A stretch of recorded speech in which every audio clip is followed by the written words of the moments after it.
Assalomu alaykum azizlar, yaxshimisizlar? Salomatsizmi? Sizlar mashi bino da xudo xolisa bedana jo'jalarni boqmoqchimiz. Bedana jo'jasini asosan tuxumlachilik uchun qafaslarda boqiladi. 2 etaj, 3 etaj, 4 etaj qiladi ba'zilar. Lekin yangi chiqqan tuxumdan chiqqan jo'jasini yerda boqib olinadi yoki bruderda. Endi biz ko'p boqqanimiz uchun bruder ozlik qiladi. O'shanga mandaqan katta zdaniyaga joy tayyorlaymiz. Buni parnik qilib, o'zi jo'ja tayyorlashga moslangan bino emas. Bu bino o'sha katta skalatga moslangan bino. O'sha arendaga olib turib boqib olaylik deydi.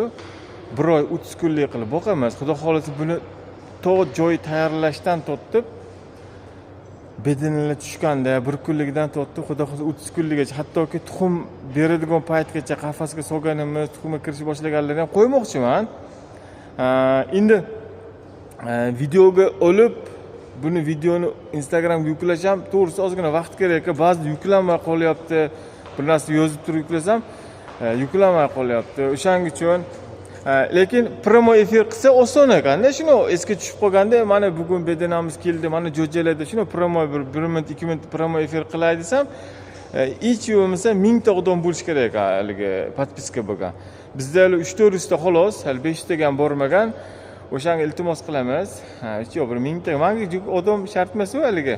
Просто promo efir qilgani ozgina ya'ni do'stlarga ulashsak, ya'ni bilmayman, like bo'lsa ko'payadimi, bilmayman, repost qilinadimi, qani o'zi Instagramda tushunmayman-ku, просто haligi mash qilyapgan ishimizni ko'p savol bo'laveradi har kuni. O'shanga bir tushuntirib, bir orada gapirib qo'yib turamoqchiman.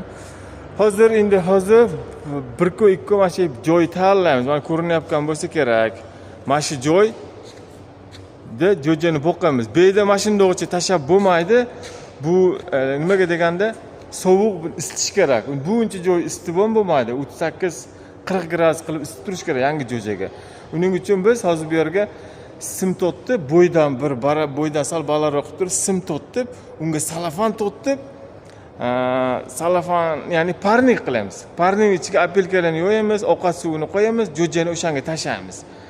Taxminan 1 haftalardagi jo'ja keladi. Ungacha oldinroq tayyorlab, bu yerni isitishga harakat qilib, nima qilamiz? O'shanga boshlanishdan boshlab tashay dedim. Kuzatishda davom etinglar, like bosinglar. Shunaqa gaplar. Sog' bo'linglar.